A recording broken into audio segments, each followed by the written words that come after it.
ہانیہ ایک middle class family سے تعلق رکھتی تھی۔ وہ 4 بہن بھائی تھے۔ ہانیہ بہن بھائیوں میں سب سے بڑی تھی۔ وہ ایک پرائیویٹ اسکول میں پڑھاتی تھی۔ وہ اپنی زندگی میں اور اپنے کاموں میں مشغول رہنے والی لڑکی تھی۔ سانولی رنگت، تیکھے نقوش، بڑی بڑی جھیل سی آنکھیں۔ وہ ہمیشہ اپنے آپ سے ہی مطلب رکھتی تھی۔ اس کے والدین نے اس کی بہت اچھی تربیت کی تھی۔ وہ جب گھر سے نکلتی تھی تو خوب باپردہ ہو کے نکلتی تھی۔ وہ اپنی نگاہیں ہمیشہ راستے میں جھکا کے رکھتی تھی۔ اسے معلوم ہی نہ ہوتا تھا کہ کوئی اس کو دیکھ رہا ہے۔ اسے کسی سے کوئی مطلب نہ تھا۔ ایک دن ہانیہ اپنے اسکول کے کچھ کام کر رہی تھی تو اس کا چھوٹا بھائی اس کے پاس آیا اور اس نے بتایا، آپی ایک بہت پیارا سا لڑکا گلی میں آیا ہے، شاید کوئی مہمان ہے۔ ہانیہ نے سن کر انسنی بات کر دی اور پھر سے اپنے کام میں مشغول ہو گئی۔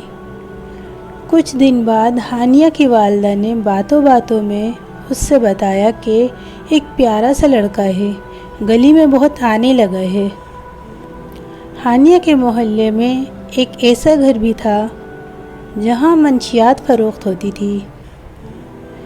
کچھ دن بعد ہانیہ کے بھائی نے پھر سے ہانیہ کو بتایا، آپی وہ جو پیارا سا لڑکا تھا اس کی دوستی ان منشیات فروش لوگوں کے بیٹوں سے ہو گئی ہے، اب وہ زیادہ تر وہی ہوتا ہے، لیکن مجھے کسی نے بتایا کہ اس کا گھر اچھی سوسائٹی میں ہے، یہاں پتہ نہیں کیوں آتا ہے۔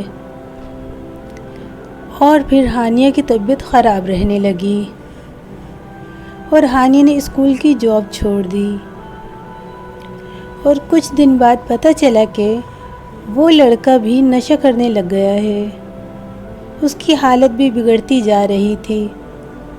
ہانیہ کی والدہ کو بہت دکھ ہوتا تھا اس لڑکے کو دیکھ کر، اور ایک بار تو پوچھ ہی لیا کہ بیٹا اچھی فیملی کے لگتے ہو، ایسے لوگوں سے کیوں ملتے ہو؟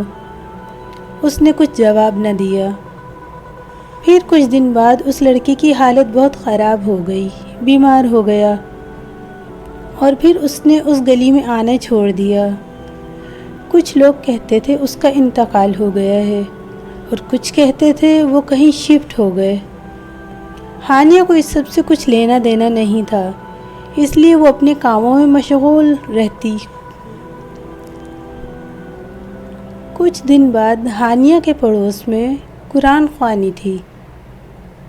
ہانیہ وہاں گئی تھی، وہیں پر ان منشیات فروش لوگوں کی بیٹی بھی آئی ہوئی تھی۔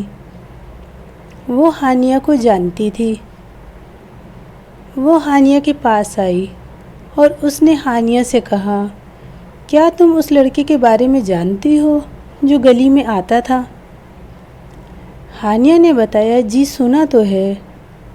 اس لڑکی نے بتایا، وہ تمہارے لیے آتا تھا، کئی بار اس نے میرے بھائیوں سے کہا مجھے اس لڑکی سے ایک بار بات کرنی ہے، اس کا نمبر لے کر دے دو۔ میرے بھائیوں نے کئی بار مجھے کہا کہ میں آپ کے پاس آؤں، سارا ماجرا آپ کو بتاؤں اور آپ کا نمبر لے کر دوں، لیکن میری ہمت نہیں ہوئی۔